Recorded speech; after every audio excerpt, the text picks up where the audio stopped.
Could you imagine eating the same exact thing day in and day out? Wake up in the morning, there's that food. Head to the break room for your lunch break, there's that food. Sit down for dinner with your family and guess what? There's that food.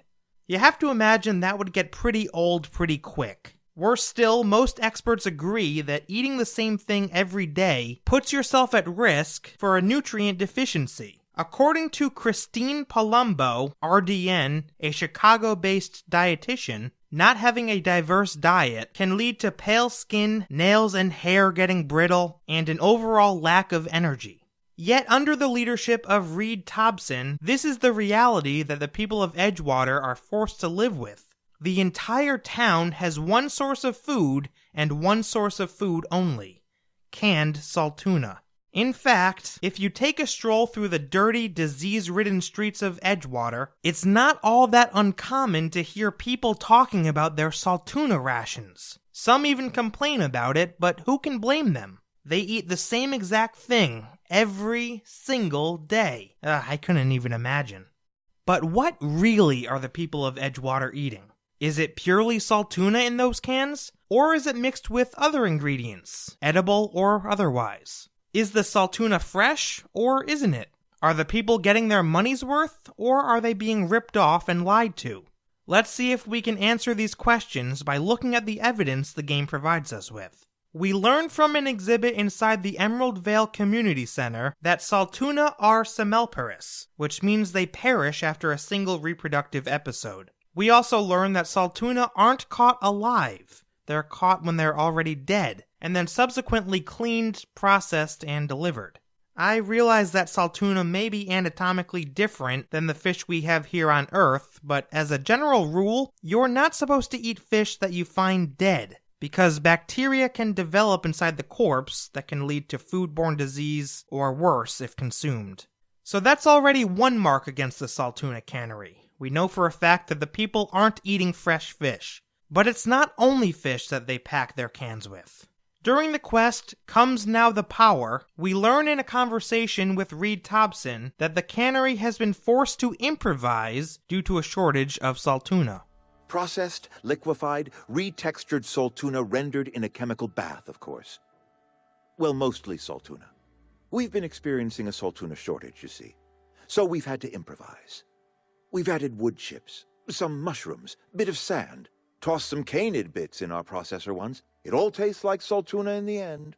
So now we know for a fact that cans of Saltuna consist of dead, potentially rotted and bacteria-ridden fish, mixed with either sand, wood chips, mushrooms, or bits of canid flesh. Obviously, consuming these ingredients can be highly dangerous. Ingesting sand, for example, especially over an extended period of time, can lead to gastric pain and internal bleeding. Eating wood chips can cause them to splinter and tear at your insides. Many types of mushrooms are dangerous too, and I highly doubt that Reed Tobson takes great care to make sure the mushrooms they put into Saltuna are completely safe to eat.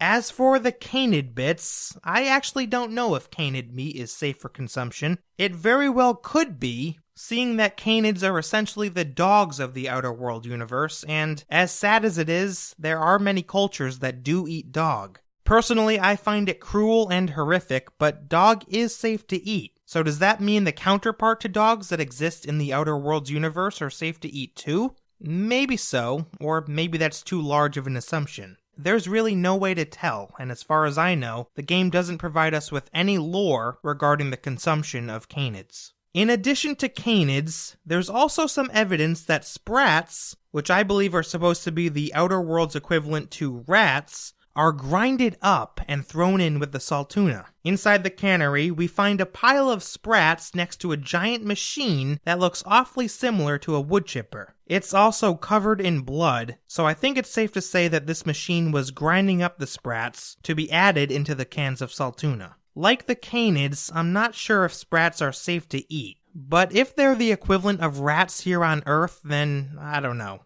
Personally, I'd stay away. Finally, there's one more thing that Reed Tobson and his ilk have been known to put inside the cans of Saltuna, and that thing is nothing. Allow me to explain. On a terminal inside a building just outside of Edgewater, we learn about a marketing plan to produce and sell Saltuna Light. I created a video on Saltuna Light a few weeks ago that you can watch here, but the basic premise is that Reed Tobson and Spacer's Choice came up with a plan to make the cans slightly heavier and the actual content of those cans slightly less. Like most other schemes in the Outer Worlds universe, the idea here was to save money. So what else goes into the cans of Saltuna? Air. Literally air. The people of Edgewater are being fed a disgusting concoction of dangerous ingredients, and they're being ripped off in the process. So there you go, ladies and gentlemen, a full rundown of what the people of Edgewater are really ingesting each and every day. I don't think it's a coincidence that so many citizens of this town have fallen ill, and Reed Tobson should feel ashamed of himself for putting his people in harm's way for profit. It doesn't matter what goes into the cans and ultimately ends up on dinner plates. All that matters is making money and staying in business. But what are your thoughts? Does it anger you that Reed Tobson cares so little about the health and well-being of the people of Edgewater? Are there any real-world examples you can think of where businesses have lied about their products at the expense of the consumer? Let me know in the comments below. I post new videos on the Outer Worlds every Wednesday and Sunday, ladies and gentlemen, so be sure to subscribe and hit that bell notification icon so that you can be alerted when I post new content. If you're so inclined, leave a like on this video too. I'd really appreciate it. I'll be back in just a few days with a brand new video on the Outer Worlds, but that's all I've got for now. Thank you again so much for watching, and I'll see you next time.